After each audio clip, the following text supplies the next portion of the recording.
தேசிய முற்போக்கு திராவிட கழகம் தமிழக அரசியல் களத்தில் விஜயகாந்த் அவர்கள் மறைவிற்கு பிறகு பிரேமலதா விஜயகாந்த் தலைமையில் ஒரு முக்கிய திருப்புமுனையை சந்தித்து வருகிறது. தற்போதைய சூழலில் அக்கட்சி செயல்பாடுகள் பின்வருமாறு.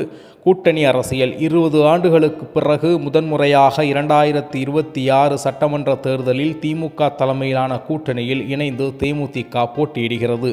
தொகுதி பங்கீடு. வரவிருக்கும் தேர்தலில் தேமுதிகவிற்கு 10 தொகுதி ஒதுக்கப்பட்டு இருக்கின்றது. அதற்கு அதிகாரப்பூர்வ விருப்ப மனுக்கள் மற்றும் தொகுதி வாரியான பணிகள் தற்போது நடைபெற்று வருகின்றது.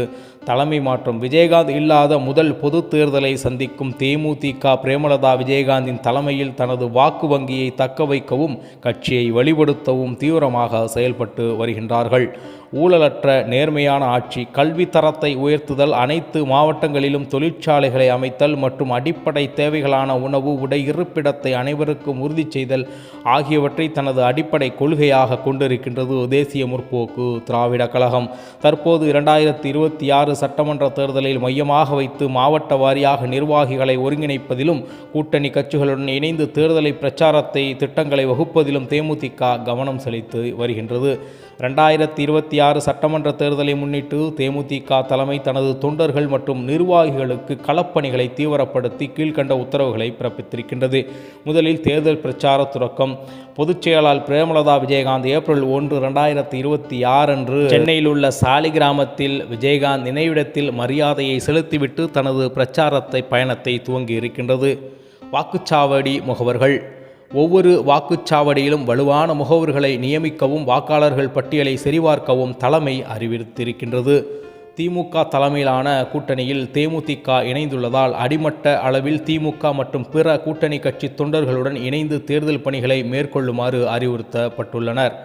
தேமுதிக இம்முறை தனது சொந்த சின்னமான முரசு சின்னத்திலேயே போட்டியிடுகிறது. எனவே மக்களிடையே சின்னத்தை கொண்டு போய் சேர்க்கும் பணிகளில் தொண்டர்கள் ஈடுபட்டு வருகின்றார்கள். நிர்வாகிகளுக்கான பணிகள். வேட்பாளர்கள் அறிமுகம். தேமுதிக போட்டியிடும் 10 தொகுதிகளுக்கான வேட்பாளர்களை பிரேமலதா விஜயகாந்த் ஏற்கனவே அறிமுகப்படுத்தியுள்ளார். அந்த தொகுதி நிர்வாகிகள் வேட்பாளர்களுடன் இணைந்து வீடு வீடாக சென்று வாக்கு சேகரிப்பு பணிகளை தொடங்கியிருக்கின்றார்கள். தொகுதி வாரியான பொறுப்பாளர்கள். 234 தொகுதிகளுக்கும் கட்சி சார்பில் ஏற்கனவே நிர்வாகிகள் நியமிக்கப்பட்டுள்ளனர். இவர்கள் கூட்டணி கட்சியினருடன் இணைந்து தேர்தல் அலுவலகங்களை திறந்து பிரச்சார திட்டங்களை வகுத்து வருகின்றனர். சமூக வலைதள பிரச்சாரம். தேமுதிகவின் ஐடி விங் மூலமாக தலைவர்களின் சாதனைகளையும் கட்சியின் கொள்கைகளையும் மக்களிடம் கொண்டு போய் சேர்க்கும் டிஜிட்டல் பிரச்சார பணிகளையும் தலைமை முடுக்கிவிட்டுள்ளது என்றுதான் கூற வேண்டும்.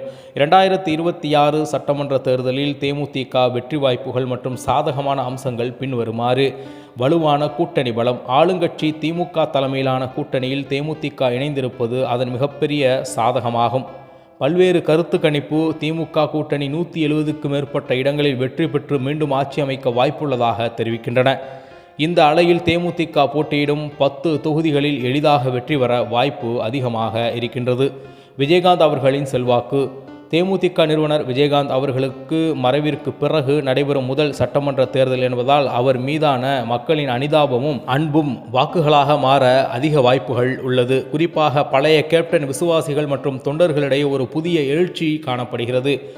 மேலும் தேமுதிக தனது வெற்றி வாய்ப்பு பிரகாசமாக இருக்கும் 10 தொகுதிகளை தேர்ந்தெடுத்து நடைபெற இருக்கக்கூடிய சட்டமன்ற தேர்தலை அது நெருங்குகிறது.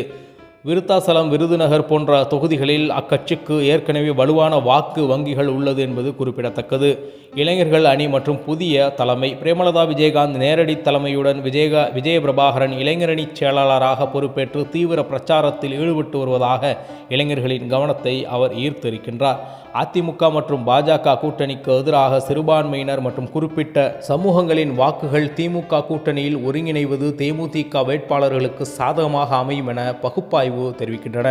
இருப்பினும் விஜயகாந்தின் பழைய திராவிட கட்சிகளுக்கு எதிரான கொள்கையிலிருந்து விலகி திமுகவுடன் கூட்டணி வைத்திருப்பது அரசியல் மற்றும் அதன் விவாதங்களை எழுப்பியிருந்தாலும் தற்போதைய சூழலில் தேமுதிக தலைமை என்பது மிகச்சரியான ஒரு முடிவை எடுத்திருக்கிறது என்று அந்த கட்சியில் இருக்கக்கூடிய ஒவ்வொரு தொண்டரும் கூறுகின்றார்கள் என்பதுதான் நிதர்சனமான உண்மை.